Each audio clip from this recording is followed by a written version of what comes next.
짐을 버리고 순례의 길로. 꿈은 계속됐다. 크리스천이 가게 될 큰 길의 양편으로는 담이 늘어서 있었다. 울타리의 이름은 구원이었다. 그러므로 크리스천으로서는 길을 따라 내쳐 달리기만 하면 그만이었다. 그렇다고 마냥 쉽기만 한 건 아니었다. 등에 짊어진 짐이 문제였다. 야트막한 언덕이 나타날 때까지 크리스천은 줄곧 앞만 보고 달렸다. 꼭대기에는 십자가가 서 있고 그 아래쪽에는 무덤이 자리 잡고 있었다. 그런데 언덕을 기어 올라 십자가에 이르자 진보다리가 등에서 툭 떨어져 나가더니 떼굴떼굴 굴러서 무덤 속으로 사라져 버리고 말았다. 마침내 자유로워진 크리스천은 더할 나위 없이 즐거워하며 행복에 겨워 소리쳤다. 주님이 고통을 당하신 덕에 내가 쉼을 누리고 그분이 스스로 죽음을 택하신 까닭에 내가 생명을 얻었구나. 크리스천은 한참 동안 가만히 서서 십자가를 우러러보았다. 그저 바라보기만 해도 짐이 벗겨진다는 게 너무도 놀라워서 믿어지지 않을 지경이었다. 크리스천은 보고 또 보았다. 어느새 눈물이 솟아 뺨을 타고 흘러내렸다. 그렇게 십자가에서 눈길을 떼지 못하고 한참을 흐느끼고 있는데 해처럼 밝게 빛나는 옷을 입은 천사 셋이 다가와 평안히 함께하길 빕니다 라며 인사를 건넸다. 첫 번째 천사가 말했다. 그대의 죄는 용서받았습니다. 이번에는 두 번째 천사가 나서서 누더기 같은 옷을 벗기고 새 옷을 입혀 주었다. 세 번째 천사는 이마에 표시를 해주더니 단단히 봉인된 두루마리 하나를 건넸다. 그러고는 길을 가면서 자주 펼쳐보고 새 예루살렘 성문에 도착하는 즉시 내보이라고 했다. 말을 마친 새 천사는 호련히 사라졌다. 크리스천은 뛸 듯이 기뻤다. 길을 걷는 내내 입에선 노래가 흘러나왔다. 이렇게 멀리 왔네. 죄짐에 짓눌린 채 달래줄 리 찾을 수 없어. 안에 감춘 깊은 슬픔. 마침내 이르렀네. 이곳은 얼마나 멋진가. 여기는 그저 시작이리라. 온전하고 영원한 축복이여. 이제 짐은 떨어졌네. 내 등에서 영원히. 붙들어 맸던 끈은 풀리고 은혜가 슬픔을 잘라냈네. 복된 십자가여, 복된 무덤이여, 그리고 가장 복된 분이여, 나를 위해 수치를 당하신 기꺼이 모욕을 받으신 주님이여. 크리스천은 계속 걸어서 언덕 아래에 도착했다. 순간 한쪽 길바닥에서 쇠사슬에 발목이 묶인 채로 세 남자가 누워 곤히 잠들어 있는 게 보였다. 첫 번째 사내의 이름은 우메, 둘째는 나태, 마지막은 방자였다. 크리스찬은 빨리 깨우지 않으면 큰일 나겠다 생각하고 다가가서 말했다. 어쩌자고 망망대해나 다름없는 곳에서 자고 있는 겁니까? 연락없이 돛대 꼭대기에 누운 꼴이로군요. 아래로는 깊이를 알 수 없는 죽음의 바다가 입을 쩍 벌리고 있는데 어떻게 이렇게 태평할 수 있단 말입니까? 어서 일어나서 길 밖으로 나가세요. 괜찮다면 쇠사슬과 족쇄를 벗어버리게 도와드리겠습니다. 원수가 우는 사자같이 산길자를 찾아 두루다니다 여러분을 보면 당장 달려들어 그 무서운 이빨로 물어뜯고 말 겁니다. 졸린 눈을 비비며 일어난 세 남자는 크리스천을 보더니 투덜대기 시작했다. 먼저 우메가 입을 열었다. 도대체 뭐가 위험하다고 이 난립니까? 나태가 거들었다. 조금만 더 잤으면 딱 좋았는데. 방자도 한마디 했다. 사람마다 생각이 다르고 갈 길이 다 다른 거요. 괜히 끼어들어 이래라 저래라 하지 말고 댁의 앞가림이나 잘 하쇼. 그러더니 다시 벌렁 누워 잠을 청했다. 크리스천도 할 수 없이 발길을 돌렸다. 크리스천은 생각할수록 마음이 불편했다. 위험천만해 보이기에 깨우고 타이르고 심지어 족쇄까지 풀어주겠다는데 어쩌면 그렇게 남의 친절을 깡그리 무시할 수가 있단 말인가. 이런 생각을 하며 걷는데 두 사나이가 왼쪽 담장을 훌쩍 뛰어넘어 좁은 길로 내려섰다. 한쪽은 허울이었고 일행은 위선이었다. 둘은 곧장 이편으로 다가왔다. 얼마 가지 않아서 셋은 나란히 걷게 되었다. 크리스찬은 망설이지 않고 말을 걸었다. 신사 양반들은 어디서 와서 어디로 가십니까? 허울과 위선이 대답했다. 우린 허영이란 지방에서 태어나서 시온산으로 가는 길이요.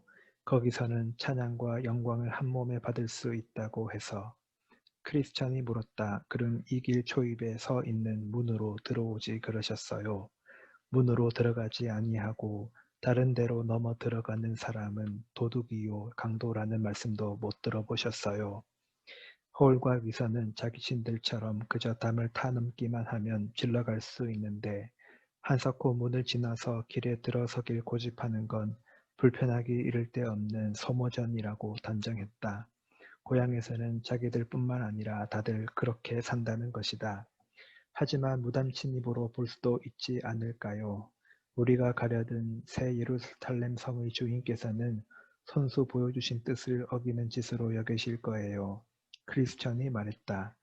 허울과 위선은 천년도 더 된 고향의 관습일 뿐이니 너무 신경 쓰지 말라며 도리어 크리스천의 입을 막으려 했다. 하지만 그런 관습이 법적으로도 인정을 받을 수 있을까요?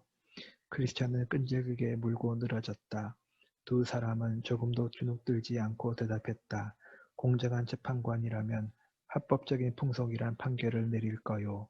지름길을 통해서 끼어드는 건 천년이 넘는 세월 동안 이어져 내려온 전통이거든. 그리고 길을 제대로 찾아들었으면 그만이지. 어떻게 왔느냐가 뭐 그리 중요하다고 호들갑이시오. 어쨌든 들어왔잖소. 댁은 좁은 문을 지나서 여기까지 왔고 우린 담을 넘어서 왔지만 이렇게 같은 길을 가고 있어. 그쪽이 선택한 방식이 우리가 고른 방법보다 낫다는 보장이 어디에 있어. 크리스찬도 지지 않았다. 나는 하나님이 정하신 길을 따라가지만 여러분들은 마음 내키는 대로 걷습니다. 이미 이 길의 주인께서는 여러분을 도둑으로 지목하셨습니다. 그러니 두 분이 여행을 마치고 목적지에 도착한다 해도 진실한 사람이라는 평가를 받을 수 있을지 지극히 의심스럽습니다. 주님의 가르침을 좇지 않고 제멋대로 끼어들었으니 결국 그분의 사랑을 입지 못하고 제풀에 밀려나고 말 겁니다. 말문이 막힌 두 사람은 남의 일에 상관 말라며 언성을 높였다. 크리스찬과 나란히 걸으면서 법률과 규정이라면 누구 못지않게 충실히 지켰다는 소리만 몇 번씩이나 되풀이했다.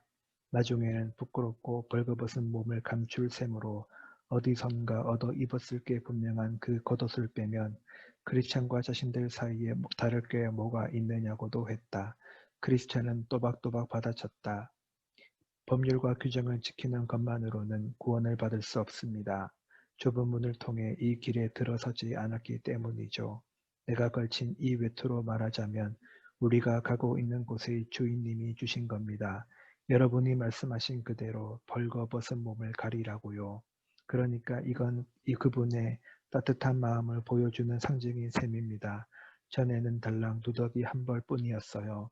언젠가 새 예루살렘 성에 도착하면 거기를 다스리는 주인 어른이 이 겉옷을 보고 날 확실히 알아보실 거란 생각을 할 때마다 얼마나 위로가 되는지 모릅니다. 주님이 손수 내 더럽고 해진 옷을 벗기시고 이 외투를 입혀주셨거든요. 그뿐이 아닙니다. 두 분은 아마 알아보지 못하겠지만 이마에도 표시가 있어요. 무거운 짐 보따리가 벗겨지던 날 주님과 가장 가까운 동료 가운데 한 분이 만들어준 거예요. 여행을 하면서 꺼내 읽고 힘을 얻으라고 주신 두루마리도 있어요. 새 예루살렘 성문에서 신분증처럼 꺼내 보이면 반갑게 맞아줄 거라고 하더군요. 모르긴 해도 여러분은 이런 것들에는 아무 관심이 없으실 것 같군요. 좁은 문을 통해 들어오지 않으셨으니 말입니다. 허울과 위선은 가타부타 대꾸가 없었다. 서로 마주보고 껄껄 웃었을 따름이다. 크리스찬은 두 사람과 한 길을 나란히 걸으면서도 더 이상 말을 섞지 않았다. 그저 혼잣말을 하거나 깊은 한숨을 내쉬었다. 가끔씩 스스로 격려하며 기운을 북돋았다. 환하게 빛나는 옷을 입은 천사가 주고 간 두루마리를 꺼내 읽으며 각오를 새롭게 하기도 했다. 그렇게 한참을 걸은 끝에 셋은 곤고제와 맞닥뜨렸다. 고개 자락에는 샘이 있어서 맑고 시원한 물이 쉴 새 없이 솟아났다. 여기부터는 길이 세 갈래로 갈라져서 어느 한쪽을 선택해야 했다. 좁은 문에서부터 이어져 온 길은 가파른 고개와 곧장 연결됐다. 다른 길은 언덕의 왼편으로, 세 번째 길은 오른편으로 휘어 돌아갔다. 크리스천은 먼저 샘으로 가서 갈증이 깨끗이 사라질 때까지 양껏 물을 들이켰다. 그러곤 혼잣말을 해가며 비탈길을 오르기 시작했다. 고개가 높아도 오르고 말겠어. 역경 따위가 날 막을 수는 없지. 생명으로 가는 길이 여기 있음을 알고 있으니 마음 단단히 먹자. 기죽을 일도 겁먹을 것도 없다. 쉽지만 끝이 비참한 그릇된 길을 걷기보다 힘들어도 바른 길을 가는 편이 훨씬 나으니. 뒤이어 허울과 위선도 언덕 밑자락에 도착했다. 하지만 깎아지른 듯 가파르고 높은 고갯길과 평평한 길들을 보고는 덥석 쉬워 보이는 쪽을 선택했다. 양쪽 길이 둔덕기색을 크게 감아 돌아서 크리스찬이 선택한 고든 길과 다시 만날 거라고 생각했다. 한쪽의 이름은 위험이었고 반대편 도로는 파멸이었다. 허울은 위험이란 이정표가 서 있는 쪽으로 방향을 잡았다. 으스스한 숲지대로 이어지는 길이었다. 반면에 위선은 파멸이란 길로 들어섰다. 얼마 지나지 않아 시커먼 산들이 줄지어 에워싸고 있는 벌판이 나타났다. 위선은 돌부리에 걸려 넘어지고 쓰러지기를 수없이 되풀이하다가 자신은 일어나지 못하고 말았다. 크리스찬의 고개를 힘겹게 올라갔다. 속도는 점점 느려졌다. 처음에는 달리다가 차츰 걷게 됐고 나중에는 두 손과 무릎을 땅에 대고 엉금엉금 기어가야 했다. 경사가 갈수록 심해졌기 때문이다. 오르막길을 중간쯤 올라가자 시원한 정자가 나타났다. 지친 나그네들이 잠시 쉬면서 기운을 차리도록 고개의 주인이 만들어 놓은 쉼터였다. 크리스찬은 마루턱에 덜썩 주저앉았다. 그러고는 겉옷자락을 들추고 두루마리를 꺼내 읽었다. 보면 볼수록 위로가 되는 말씀이었다. 예전에 십자가 아래에 갔을 때 받은 외투도 다시 한번 훑어보았다. 놀랍게 변한 자기 삶을 돌아보면 흐뭇하게 이를 데 없었다. 모처럼 편안히 쉬다 보니 까뭇하게 졸음이 밀려왔다. 크리스찬은 금세 골아 떨어져서 한밤중이 될 때까지 내쳐졌다. 잠이 얼마나 달았던지 두루마리를 떨어뜨리는지도 모르고 코를 골았다. 그렇게 늘어져 있는데 누군가 다가와서 깨우는 것 같은 소리가 들렸다. 게으른 사람아, 개미에게 가서 그들이 사는 것을 살펴보고 지혜를 얻어라. 퍼뜩 깨어난 크리스천은 용수철처럼 튀어 일어나서 다시 길을 재촉하기 시작했다. 고갯마루에 이르려면 아직도 한참을 더 가야 했다. 꼭대기에 도착하자 저만치 두 남자가 마주 달려오는 게 보였다. 소심과 불신이었다. 크리스천이 물었다. 여보시오들 도대체 무슨 사연이 있기에 길을 거슬러 달려가는 겁니까? 소심은 자기들 역시 시온성으로 가려고 혼고제를 기어 올라왔노라고 했다. 하지만 가면 갈수록 위험한 일들을 더 자주 만나게 되는 거예요. 그러니 돌이킬 수밖에요. 출발했던 곳으로 다시 돌아가려고요. 그럼요, 그렇고 말고요. 불신이 거들었다. 저 앞 길목에는 사자가 두 마리씩이나 딱 버티고 있다니까요. 자는지 깨어 있는지는 정확하지 않았어요. 하지만 가까이 다가갔더라면 녀석들의 소나기에 잡혀 온몸이 갈기갈기 찢겨 나갔을 거예요.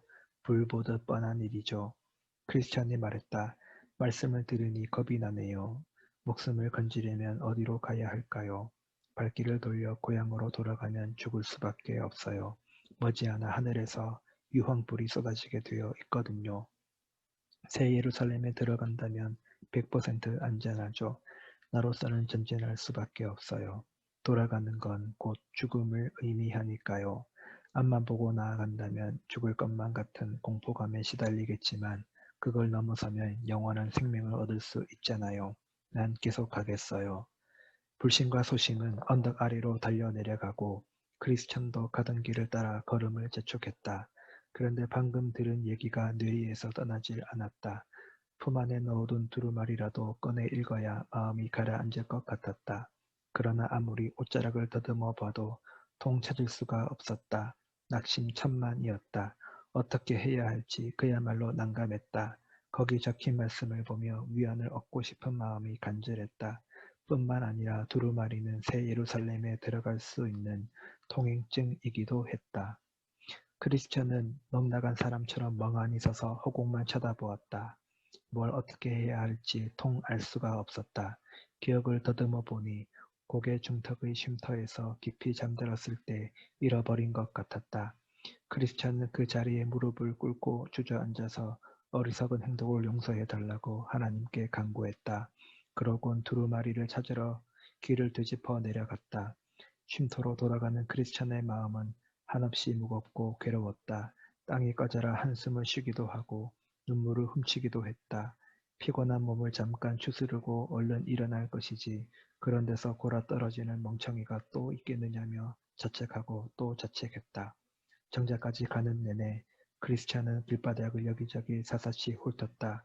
여행길에 큰 위안을 주었던 두루마리를 찾을 수만 있다면 더 바랄 게 없겠다는 심정이었다. 마침내 앉아서 쉬다가 고나게 잠들었던 정자가 저만치 보이는 곳에 도착했다. 쉼터가 눈에 들어오자 거기 누워 코를 골았던 한심한 기억이 다시 떠올라서 새삼속이 쓰렸다. 크리스찬은 잠을 저주하며 탄식했다. 대낮에 떠매고 가도 모르게 깊이 잠이 들다니 난 참 형편없는 인간이로구나. 그렇게 공고한데 어떻게 잠을 잔단 말인가. 고갯길의 주인은 순례자들의 영혼이 한숨 돌리고 가도록 이 장자를 세웠건만 나는 그 쉼터를 이용해서 육신의 쉼을 얻는 데 급급했어. 얼마나 먼 길을 쓸데없이 걸어야 했던가. 이스라엘 백성들이 죄 때문에 겪었던 일이나 매 한 가지야. 그이들도 홍해길을 오래도록 헤매 다녔잖아. 기뻐하며 지나갔던 길을 이제 괴로움과 슬픔에 잠겨 다시 가야 해. 거기서 잠들지만 않았었더라면 결코 벌어지지 않았을 일이지. 지금쯤이면 까마득히 먼 데까지 갔을 텐데 한 번이면 충분한 길을 세 번씩이나 걸을 수밖에 없게 됐어. 벌써 낮은 거지반 물러가고 한밤의 어둠이 밀려들기 시작하는구나. 오, 그렇게 잠들지 않았더라면 얼마나 좋았을까. 크리스천은 정자에 앉아서 눈물을 쏟았다. 그러나 슬픔을 주체하지 못하면서도 마지막으로 누웠던 자리 밑을 살펴보았다.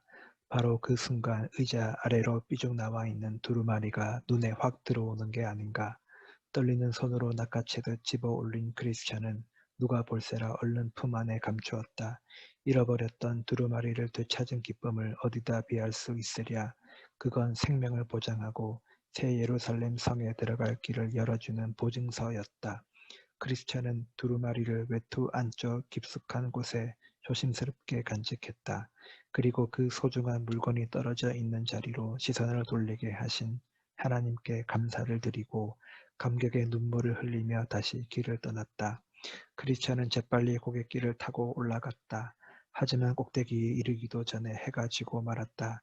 쉼터에서 자느라 낭비해버린 시간이 두고두고 아쉬웠다. 저도 모르게 원망이 새어나왔다. 오 벌받아 마땅한 잠이여. 거기서 지체한 탓에 길에서 밤을 맞게 됐구나. 햇살이 사라진 길을 걸어야 하다니. 어둠이 뒤덮이면 어디로 가는지조차 분간하기 어려울 텐데 쓸데없이 자는 바람에 음산한 동물들의 울음소리까지 듣게 됐어. 문득 사자들을 보니 오금이 저리더라는 불신과 소심의 이야기가 떠올랐다. 크리스찬은 혼자 중얼거렸다. 그런 짐승들은 먹잇감을 찾아 밤중에 어슬렁거리게 마련인데 칠흑같이 어두운 길에서 녀석들과 마주치면 어디로 달아나지? 놈들에게 잡혀서 갈기갈기 찢기지 않으려면 어떻게 해야 할까? 이런 생각을 하면서도 크리스찬은 걸음을 멈추지 않았다. 온갖 불리한 조건들을 곱씹으며 걷다가 고개를 들어보니 눈앞에 웅장한 건물이 나타났다.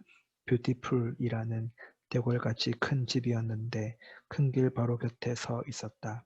크리스찬은 혹시 하룻밤을 묵어 갈 수 있을까 싶어서 서둘러 그쪽으로 달려갔다. 얼마쯤 가자 길이 부쩍 좁아들었다. 그리고 거기서 200미터 정도 떨어진 곳에 문지기의 오두막이 보였다. 다가가면서 자세히 살펴보니 사자 2마리가 길에서 어슬렁거리는 게 눈에 들어왔다. 크리스찬은 생각했다. 불신과 소심을 돌아서게 만든 위험한 길목이 바로 여기로구나. 사자들은 쇠사슬에 단단히 묶여 있었지만 크리스찬의 눈에는 보이지 않았다. 그래서 겁을 잔뜩 집어먹고 뒷걸음질을 쳤다. 무작정 가다가는 100이면 100 잡아먹힐 것만 같았다. 바로 그때 건너편 오두막에서 한 남자가 얼굴을 내밀었다. 조이 깊은 이란 이름을 가진 문지기였는데 당장이라도 내빼려는 듯 주춤거리는 크리스찬을 보고 냅다 소리쳤다. 허약하기 짝이 없는 양반 같으니 사자들을 두려워하지 말아요. 사슬로 단단히 묶어놨으니까 믿음을 시험해서 확신이 없는 불효를 가려내려고 저기다 메어뒀을 뿐 길 한복판에서 벗어나지만 않으면 털끝 하나 건드리지 못한다는 말이요. 뒤에는 곤고함, 앞에는 두려움. 기껏 고개를 올라왔더니 사자들이 어르렁거리네. 크리스천은 편안히 쉴 틈이 없네. 힘겨운 싸움이 끝나면 또 다른 씨름이 기다리니. 사자들이 무서워 덜덜 떨면서도 크리스천은 문제기가 가르쳐준 대로 조심스럽게 앞으로 나아갔다. 녀석들은 쉴 새 없이 으르렁거렸지만 달려들어 물어뜯지는 못했다. 주먹을 단단히 말아준 채 살금살금 걸어서 간신히 문지기가 기다리는 정문 앞까지 갔다. 크리스천은 문지기에게 물었다. 여기는 네 댁입니까? 혹시 하룻밤 묵어갈 수 있을까요? 고개의 주인이 지은 집이요. 순례자들의 수고를 덜어주고 안전하게 보호하시려고 말이요. 주의 깊으니 산산이 대답하며 어디서 왔으며 어디로 가느냐고 물었다. 멸망의 도시를 떠나서 시온산으로 가는 길입니다. 도중에 날이 머무는 오늘 밤을 지새울 곳을 찾고 있지요. 성함이 어떻게 되시오? 제 이름은 크리스천입니다만 예전엔 타락한이라고 불렸습니다. 하나님이 샘의 장막에서 살게 하신 야베 족속의 후손이죠. 그런데 왜 이렇게 늦은 거요? 해가 완전히 떨어졌으니 하는 말이요. 문지기가 캐물었다. 진즉에 올 수도 있었지요. 하지만 천하에 다시 없는 멍청이 짓을 하고 말았어요. 고개 중턱에 있는 쉼터에서 잠이 들고 만 거예요. 두루마리까지 흘려가면서 완전히 골아 떨어진 거죠. 꼭대기에 다다를 때까지 그 모문을 잃어버린 줄도 몰랐어요. 문득 생각이 나서 찾아보니까 보이질 않더라고요. 어쩌겠어요. 누웠던 쉼터까지 되짚어 갈 수밖에요. 얼마나 괴롭고 조마조마하던지 거기서 간신히 두루마리를 찾았어요. 덕분에 이렇게 다시 품에 넣고 다닐 수 있게 된 거죠. 문지기는 말했다. 그랬구려. 이 댁에 사는 아가씨 한 분을 불러드리리다. 댁의 얘기를 듣고 괜찮다고 말씀하시면 나머지 식구들에게도 인사를 시켜드리겠소. 그게 이 집의 규칙이요. 초인종을 누르자 그 소리를 듣고 진지한 표정을 한 아름다운 아가씨가 문을 열고 나왔다. 자기는 신중이라면서 곧바로 무슨 일이냐고 물었다. 문지기가 대답했다. 멸망의 도시를 탈출해서 시온산으로 가는 길인데 몹시 지친 데다 날까지 저물어서 하룻밤 재워주실 수 있는지 묻는군요. 그래서 아가씨를 불러드리겠다고 했습니다. 얘기를 나눠보고 집안 법도에 따라 적절한 결정을 내려주실 거라고요. 아가씨는 출발지와 행선지를 물었다. 또 어떻게 이 길에 들어서게 됐는지 물었다. 도중에 무얼 보았고 어떤 일을 겪었는지도 물었다. 크리스천은 묻는 대로 빠짐없이 대답하고 나서 말했다.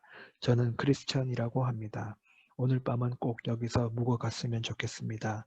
고개의 주인 어른이 순례자들을 위로하고 안전하게 보호하시려고 이 저택을 지었다고 들었습니다. 아가씨는 빙그레 미소를 지었다. 그렁그렁 눈물이 가득한 눈으로 크리스천을 바라보며 잠시 뜸을 들이더니 식구들 가운데 두어 명을 더 불러야겠어요 라고 했다.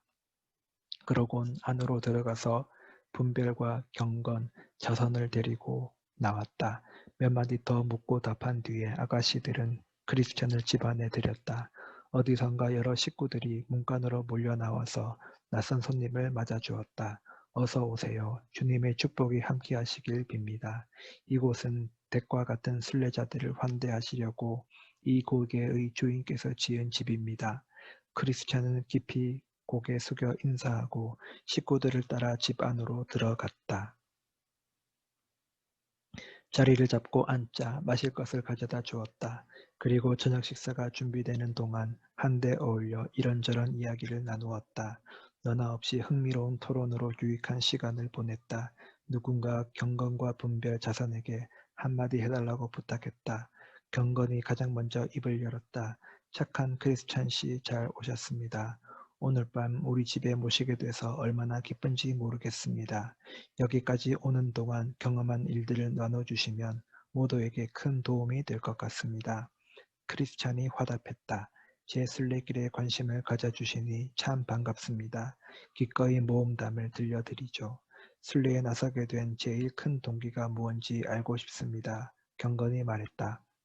무시무시한 환상을 도저히 떨쳐버릴 수 없어서 쫓기듯 고향에서 도망쳐 나왔습니다. 거기에 계속 머물다가는 죽음을 모면할 수 없다는 메시지였어요. 크리스천이 대답했다. 집을 나온 뒤에 하필 이쪽 길로 돌아선 까닭은 뭐죠? 무슨 일이 있었던 건가요? 하나님이 그렇게 인도하셨어요. 파멸을 두려워하는 마음이 날 찍어 눌렀어요. 어디로 가야 할지조차 모르겠더라고요. 온몸을 떨고 울부짖으며 세월을 보내다가 우연히 어떤 분을 만나게 됐어요.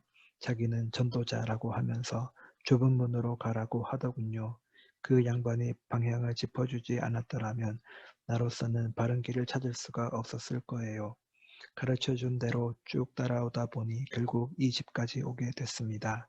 중간에 해석자의 집에 들르지 않았던가요? 경건이 재우쳐 물었다.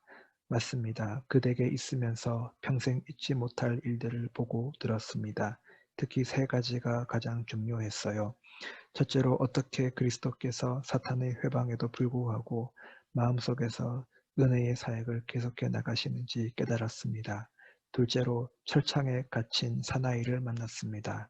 죄를 짓고 스스로 하나님의 사랑을 기대하지 못하게 된 인물이었죠. 마지막으로 잠을 자다가 마지막 심판이 닥쳐오고 있음을 알게 된 이의 꿈 이야기였습니다. 크리스천이 대답했다. 정말 꿈에 본 일들을 자세히 설명해 주었단 말입니까? 경건은 고개를 갸우뚱거렸다. 그렇습니다. 정말 무서운 꿈이었어요. 얘기를 들으면서 얼마나 마음이 찔렸는지 모릅니다. 그래도 듣기를 정말 잘했다는 생각이 들었습니다. 해석자의 집에서 본 게 그것뿐인가요? 경건은 집요하게 캐물었다. 그렇지 않습니다. 크리스찬은 손사래를 쳤다.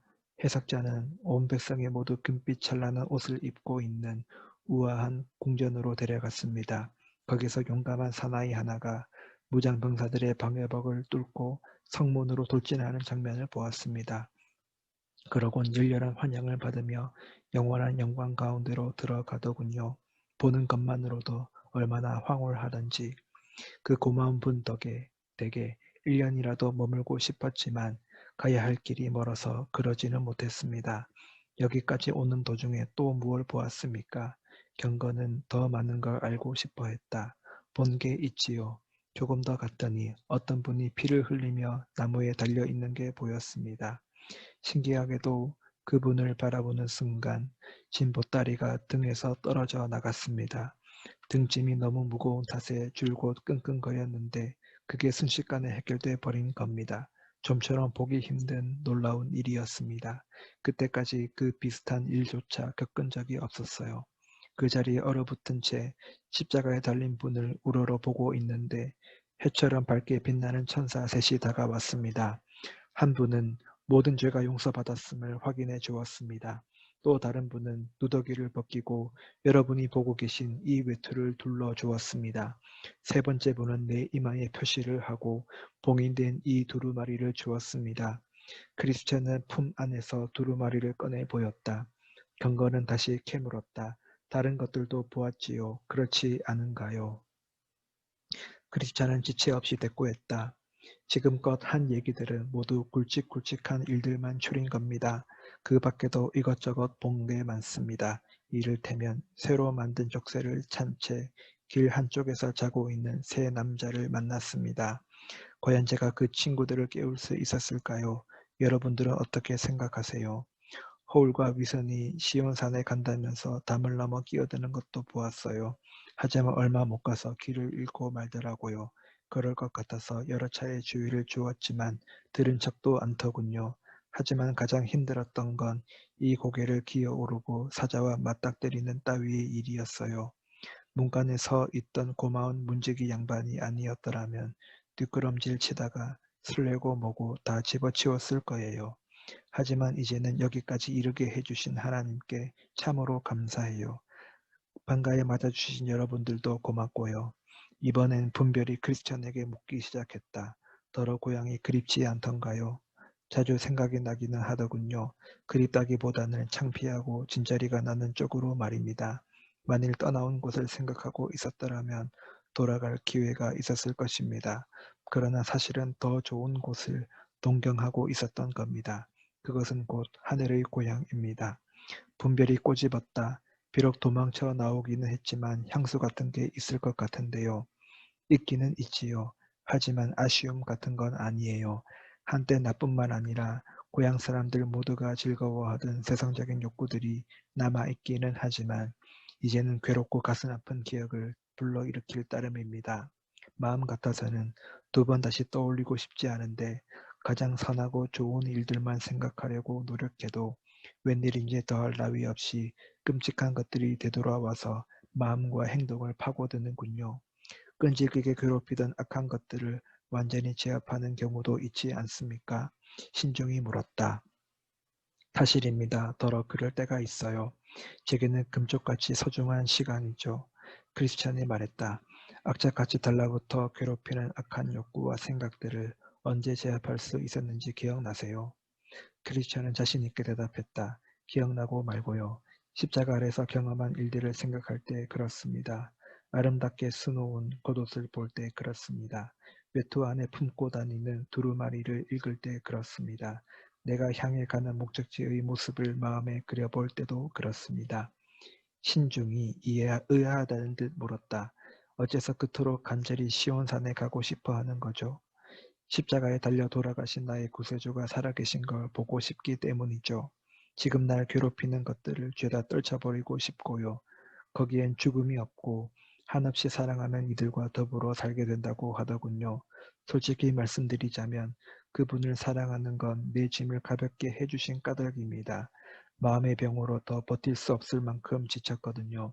더 이상 죽음이 없는 곳에서 쉴 새 없이 거룩하다, 거룩하다, 거룩하다 하고 외치는 벗들과 함께 지낼 수 있기를 바랄 따름입니다.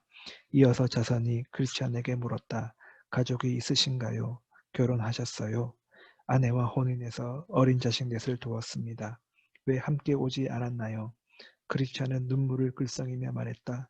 그럴 수 있었더라면 얼마나 좋았겠습니까? 하지만 식구들은 순례 여행에 나서는 걸 결사적으로 반대했습니다.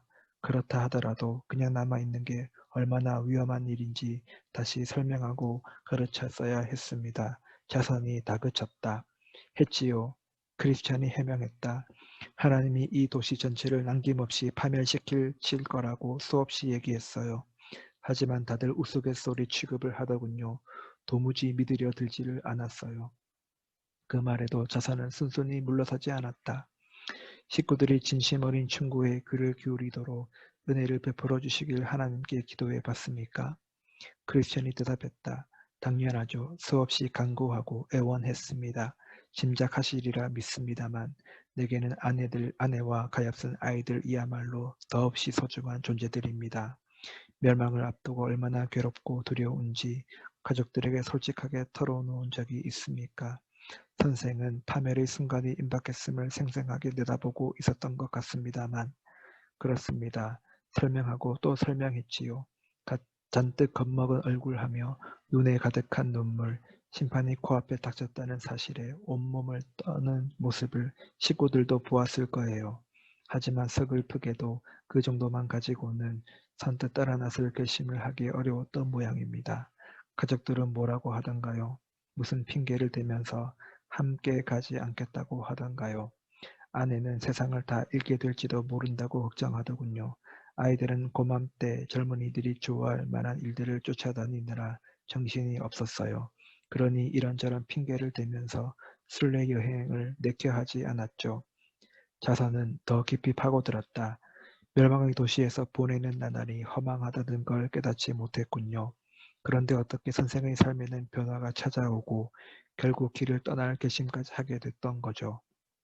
결국 고향에 머물러 사는 게 얼마나 어리석은 일인지, 순례 여행에 따라 나서는 게 얼마나 훌륭한 결정인지 확실하게 깨닫도록 도와줄 수는 없었습니까? 크리스천은 대답했다. 물론 썩 잘 살았다고 자부할 수는 없지요. 흠과 잘못이 많다는 걸 모르지 않습니다. 제 아무리 그럴듯한 말을 해도 사는 꼴이 엉망이면 설득력이 떨어진다는 점도 잘 압니다. 하지만 식구들한테 공격할 빌미를 주지 않으려고 조심스럽게 행동해온 것도 엄연한 사실입니다. 나로서는 아내와 아이들이 순례길에 따라 나서는 걸 주저하게 만들 만한 행동을 한 적은 없습니다. 그런데 식구들은 바로 그런 점을 트집잡더군요. 너무 엄격한 잣대를 들이대서 자기들 보기에는 전혀 죄될 게 없는 일을 가지고도 문제를 삼는다는 거죠. 하나님의 뜻을 거스르거나 이웃에게 해를 끼치는 죄를 저지르지 않으려고 신경을 쓰는 게 가족들 눈에는 앞길을 가로막는 행동으로 보였던 모양이에요. 자선이 마무리했다. 가인이 동생을 미워한 것도 그가 한 일은 악했는데 동생이 한 일은 의로웠기 때문입니다. 아내와 아이들이 똑같은 이유로 거북하게 여겼다면 스스로 죄의 삭슬을 치를 테고 선생은 그 피해서 자유로울 수 있을 겁니다. 크리스천과 숙녀들은 식사가 준비될 때까지 많은 이야기를 나누었다. 식탁에 마련되고 상이 차려지자 다 같이 둘러앉았다. 상에는 먹음직스러운 음식들과 향기로운 포도주가 그득했으며 고개의 주인에 얽힌 사연들로 이야기꽃을 피웠다. 주님이 무슨 일을 하셨고 왜 그렇게 하셨는지 무엇 때문에 이 집을 세우셨는지 나누며 찬양했다. 듣자 하니 위대한 용사이셨음에 틀림없었다. 죽음의 세력을 쥐고 있는 자와 싸워서 큰 어려움을 겪으신 끝에 결국 승리하셨다고 했다. 그런 얘기를 들으니 주님을 사랑하는 마음이 더욱 커졌다. 그러기 위해서 주님은 엄청난 피를 쏟았다고 했다. 크리스천은 그 말을 믿어 의심치 않았다. 하지만 가장 영광스럽고 은혜로운 점은 오직 자신의 백성을 사랑하는 순순한 마음으로 그 모든 고난을 당하셨다는 사실이었다. 저택의 식소들 가운데는 그분이 십자가에서 돌아가신 뒤에 주님과 대화를 나눈 이들도 있다고 했다. 아무리 멀리 가더라도 반드시 함께 하시겠다고 친히 말씀하시는 걸 분명히 들었노라고 장담했다. 그렇다면 그분만큼 불쌍한 순례자들을 사랑하시는 분은 다시 없을 것이라고도 했다. 뿐만 아니라 그분께 직접 들었다는 다른 말들도 전해주었다. 가련한 백성들을 위해 영광을 스스로 벗어버렸으며 시온산에 홀로 계시지 않겠다고 분명하게 못 박아 말씀하셨다는 얘기였다. 또한 본래 거지에 지나지 않으며 걸음더미에 뒹굴던 순례자들을 왕자로 만들어 주기로 약속하셨다고 했다. 크리스천과 식탁에 함께 앉은 이들은 밤늦게까지 이런 이야기를 나누며 즐겁게 교제했다. 그러곤 주님이 보호해 주시길 기도하고 나서 제각기 침실로 흩어졌다. 크리스천이 안내받아 간 곳은 해 뜨는 쪽으로 큰 창이 난 다락방이었다. 방문에 평안이라는 명패가 달려 있었다. 거기서 새벽녘까지 깊이 자고 일어난 크리스천은 이렇게 노래했다. 여기가 어디인가? 나그네 같은 인생을 위해 베푸시는 예수님의 사랑과 보살핌이 가득한 곳, 주님이 예비하신 그곳, 죄를 용서받은 이 몸, 이미 천국 문턱에 사네. 날이 밝자 모두들 일어나서 조금 더 대화를 나누었다. 다들 저택의 보물 몇 가지를 보고 나서 떠나라고 붙들었기 때문이다. 그러곤 서둘러 서재로 데려가서 고색 창렬한 문서들을 보여주었다. 가장 먼저 고개 주인의 내력을 담은 족보를 펼쳤다. 주님은 옛날부터 계셨으며 세대를 이어 영원토록 계시는 분의 아들이라고 적혀 있는 게 눈에 들어왔다. 아울러 그분이 일으키신 갖가지 역사와 불러서 일꾼으로 삼으셨던 수많은 백성들에 관한 이야기가 빼곡하게 적혀 있었다. 오랜 세월이 지나고 온갖 풍상을 다 겪어도 결코 빛이 바래거나 무너지지 않는 집에 머물게 하셨다는 기록도 있었다. 그리고 주님의 종들이 했던 훌륭한 일들 가운데 몇 가지를 골라서 읽어주었다. 그들은 믿음으로 나라들을 정복하고 정의를 실천하고 약속된 것을 받고 사자의 입을 막고 불의 위력을 꺾고 칼날을 피하고 약한 데서 강해지고 전쟁에서 용맹을 떨치고 외국 군대를 물리쳤습니다. 다른 기록들 가운데서도 한 구절 찾아 낭독했다. 주님은 심지어 지난날 그분의 인격과 이루신 일들을 악랄하게 모독했던 이들마저도 사랑으로 품어주신다는 이야기였다. 그 밖에도 유명한 역사적인 사건들에 관한 기록도 몇 가지 살펴보았다. 옛 일과 요즘 일이 이미 일어난 사건과 머지않아 벌어질 사태에 관한 예언들과 어우러져 있었다. 원수들에게는 한없는 두려움을 안겨주지만 순례자들에게는 무한정 위로와 위안을 선사하는 예언과 계시들이었다. 이튿날에 무기고로 데려가서 주님이 순례자들을 위해 준비해 두신 다채로운 장비들을 보여주었다. 다양한 칼, 방패, 투구, 흉배, 모든 기도, 절대로 해지지 않는 신발 등 없는 게 없었다. 주님을 섬기는 이들이 하늘의 별처럼 많아도 넉넉히 무장시키고도 남을 것 같았다. 그분을 쫓는 이들이 놀라운 역사를 일으킬 때 썼던 장비들도 보여주었다. 크리스찬은 모세의 지팡이, 야엘이 시스라를 죽일 때 썼던 말뚝과 망치, 기드온이 미디안 군대와 싸울 때 사용한 항아리와 나팔과 횃불을 살펴보았다. 삼갈이 블레셋 사람 600명을 죽일 때 썼던 소모는 막대기도 있었다. 삼손이 손에 쥐고 괴력을 발휘했던 나귀 탁뼈도 구경했다. 다윗이 가드의 골리앗을 쓰러뜨렸던 물매와 물맷돌, 그리고 주님이 마지막 날 죄의 자식들을 처단할 때 휘두르실 칼도 보았다. 그 밖에도 대단한 물건들이 수두룩한 걸 보면서 크리스찬은 말할 수 없이 기뻤다. 무기고를 돌아본 뒤에 모두들 방으로 돌아가서 푹 쉬었다. 다음 날 자리에서 일어난 크리스찬은 길 떠날 채비를 했다. 하지만 저택 식구들은 날씨가 괴청해지면 환희 산맥이 나타날 테니 그걸 보고 가라고 붙들었다. 그곳은 최종 목적지와 훨씬 더 가까우므로 더 큰 격려와 위로를 받게 될 거라고 했다. 결국 하루 더 묵어가기로 했다. 그 다음 날 식구들은 크리스찬을 옥상으로 데려가더니 남쪽을 보라고 했다. 저 멀리 숲과 포도원, 가지각색 과일과 꽃들, 우물과 샘들이 아기자기하게 들어서 쾌적한 산골 마을이 보였다. 더없이 아름다운 동네였다. 마을의 이름을 묻자 임마누엘 랜드라고 했다. 여기처럼 저곳도 순례자들을 위한 마을입니다. 거기에 가면 목자들의 도움을 받아 새 예루살렘의 성문을 볼 수 있을 겁니다. 이제는 아무도 크리스찬이 길 떠나는 걸 말리지 않았다. 다만 출발하기 전에 무기고에 한 번 더 들르는 게 좋겠다고 했다. 창고에 들어서자 다들 달려들어서 도중에 적의 습격을 받더라도 자신을 지킬 수 있도록 머리부터 발끝까지 무장을 갖추어 주었다. 철저한 대비를 끝낸 크리스찬은 친구들과 함께 대문으로 나갔다. 문 앞에 이르자 문지기에게 혹시 그 사이에 지나간 순례자가 있는지 물었다. 곧바로 그렇다는 대답이 돌아왔다. 누군지 기억나세요? 크리스찬이 물었다. 이름을 물었더니 신실이라고 합니다. 오, 잘 아는 사람입니다. 크리스찬이 반색을 했다. 한 동네에서 살았죠. 이웃이었어요. 고향까지 똑같아요. 얼마나 멀리 갔을 것 같아요. 지금쯤이면 고개를 다 내려갔을 거요. 문지기가 대꾸했다. 그렇군요. 주께서 고마운 문지기 양반과 함께 하시고 내게 베풀어 주신 친절을 보시고 복 주시길 빕니다. 작별 인사를 마친 크리스찬은 발길을 재촉했다. 신중과 경건, 자선, 분별은 고개 아래까지 바래다 주겠다고 했다. 예전에 나눴던 이야기들을 되새기며 걷다 보니 어느새 내리막길 앞에 이르렀다. 크리스찬이 말했다. 언덕을 내려가는 일도 고개를 오르는 것만큼이나 힘들고 위태로워 보입니다. 분별이 대답했다. 그렇습니다. 머자나 겸손의 골짜기에 들어설 텐데 그게 생각만큼 만만한 노릇이 아닙니다. 미끄러지거나 넘어지지 않고 비탈을 내려가는 게 좀 힘들어야죠. 그래서 이렇게 모셔다 드리는 겁니다. 크리스찬은 조심조심 비탈을 타고 내려가기 시작했다.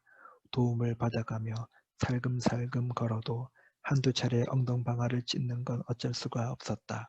이러고로 일행은 언덕 밑자락에 도착했다. 저택 식구들은 빵 한 덩어리와 포도주 한 병, 건포도 한 줌을 건네주었다. 이제부터는 크리스천 혼자 가야 했다.